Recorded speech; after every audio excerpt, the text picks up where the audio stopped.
Thank you for tuning in to Metal Express Radio. Joining us now are Dr. Daniel Fasciano, Tommy Sellers, Jim Dorian, Tom McDyne, and Sam Conable of DOCTRINE. Thank you for taking the time to meet with us today. Thank you. Doc, when did you first get involved in playing music? Well, that's kind of funny. When I first got involved, and I was probably 5 years old, which happens to be the age that my mother strapped a small accordion to my chest and got me started on that. And he used to correct me, by the way, for every mistake, too. And he's still a brilliant accordionist also. Yeah. We got him going one night Yes, in the kitchen. yes. That was You good. should do something. Yes, I do Yeah, that you want to as play a something joke. for this interview? That'll be the next year. Not particularly right now, Yeah. because I would prefer to use the 120 bass accordion instead of the 12. Right. It'll be an Easter egg on the next Doctrine DVD. Yes. So, Doc, being the songwriter of DOCTRINE, what inspired you about the music that you first played? What inspired me goes way back to the days of Ozzy Osbourne with Black Sabbath, which was one of my favorite bands back there. Back then, and they called it acid rock, and Ozzy kind of reached the souls of a lot of people and still does to this day. And Iron Man was one of my favorite songs back then. So what exactly is the style of music of DOCTRINE?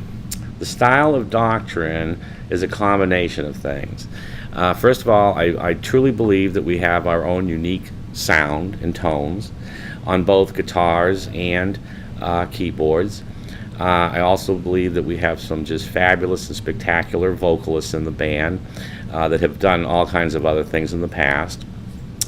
And presently the music is of an orchestrated rock type of style and would fit into a lot of combination of well-known bands. And what I've done with the music is try to take the people kind of like on a journey with the music. Where we kind of like, for lack of a better word, maybe arouse you and sucker you into the beginning of the song in a casual way, and the songs kind of build, take you on a journey through them, and then we take you back out of the song. Most of the songs are all going to be considered orchestrated rock style music. So, Doc, which song did you choose to have spun on Metal Express Radio? Iron Man from Black Sabbath. And why?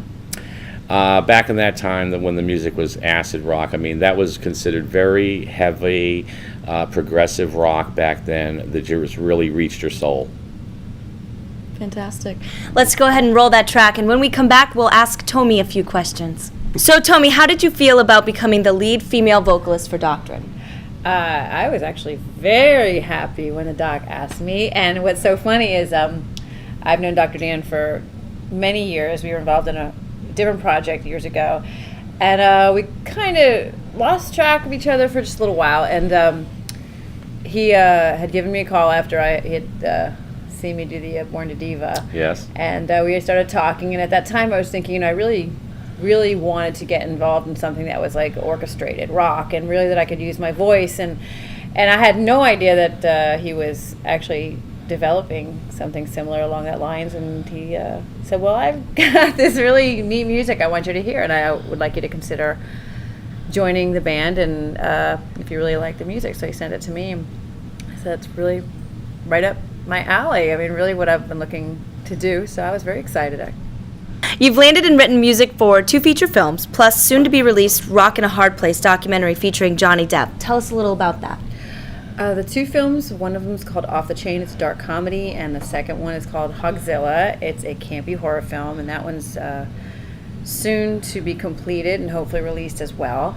The documentary, I actually was very, very fortunate to be involved in that. I helped organize the event. It raised money for a very good cause. It was in benefit for Sheila Whitkin, and back in those days she helped a lot of the rock artists coming out of South Florida, helped in every different way that she could, and it was to honor her. She had recently passed away, and Bruce Whitkin, that's his mother. So one of the bands that came back to honor her was the Kids, and Johnny Depp was one of the original members. Bruce had heard one of my songs called She Is Free. He asked if I would sing it as a tribute song to his mom, and we ended up changing it to Sheila's Free, because of Sheila Whitkin. So that's how I'm involved in the documentary. Although I wasn't in a rock band during that era, I was really honored to be asked to be in the documentary and be part of the show. It's Did you fantastic. spend a lot of quality time with Johnny doing that? I didn't get to spend any time with Johnny, no, unfortunately. Tell me, what was it like for you to place one of top 2 finalists in VH1's Born to Diva? That's pretty awesome. It was very exciting for me, considering when I first auditioned, I took the liberty of getting up and auditioning with an original song. Actually, it wasn't the one that I performed on VH1. It was called Promise Me. And they liked it. I made top 10, ended up, they asked if I had any other original music, sang The Other Side at my callback, and ended up winning for Miami. Born to Diva was presented on VH1. There was about 8 or 9 episodes with Tommy Mottola, Corey Rooney. So out of 10,000 girls, I was the only one, actually, that was allowed to sing an original song. Yay! I was, very excited. They also recorded it in the Hit Factory. And I went on to New York to be one of the top 5 finalists, top 3 finalists, and then in Vegas, it was between me and one of the other girls, and I ended up placing second. Congratulations. Yeah, and the song that I sung, which was the original, was called The Other Side. Tell me, which song did you choose to have spun on Metal Express Radio, and why? One of my favorites from Scorpions called Still Loving You. Growing up, I wasn't really introduced to rock until later in my life, and when I was, the Scorpions was one of the first groups, and this is one of my all-time favorite songs. Yeah. All right, let's go ahead and roll that track. And when we come back, we will speak with Jim Dorian and ask him a few questions about his experience with Doctrine. So, Jim, how did you get to join the Doctrine? A friend of mine came to one of Doc's big parties that he has here, and so I heard about it later, and she told me that he has been looking for quite some time for a singer.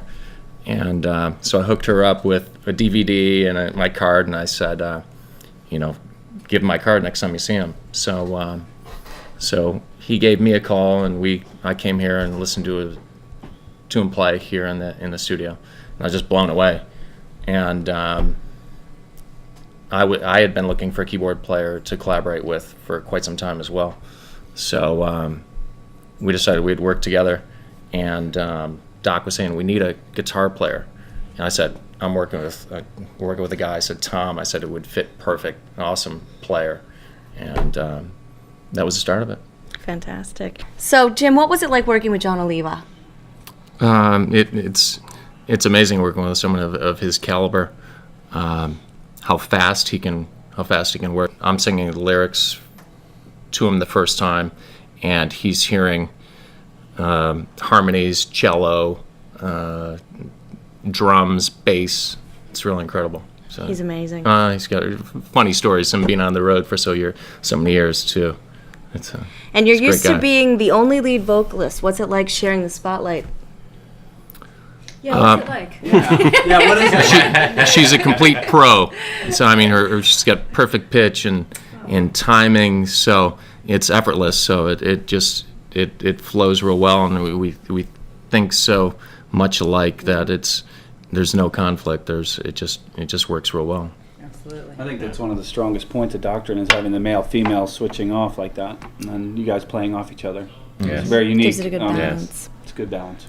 So, Tom, which guitar solo is so far your favorite off the Doctrine album?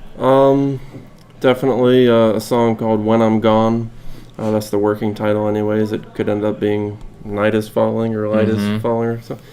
But, yeah, that's by far my favorite solo. There's actually some solos that have not been written for the album yet, and I just don't think I'll be able to top it as my favorite. It doesn't have a lot of shred in it. It's lots of slow and vibrato kind of stuff, and It's memorable. thanks. Very, Yeah, Thank you. yeah, it's Thank you. awesome. Melodic, Awesome. very melodic, Mhm. very melodic. Yeah. So, Sam, how long have you been in Doctrine? Probably about 5 months. I think something like that. And we've spread out the pre-production process a lot. So I live in Sarasota, which is about 2 hours from here. So I come up whenever I can, whenever there's stuff going on, and try and contribute as much as I can. And it's been very fun. What's the best part?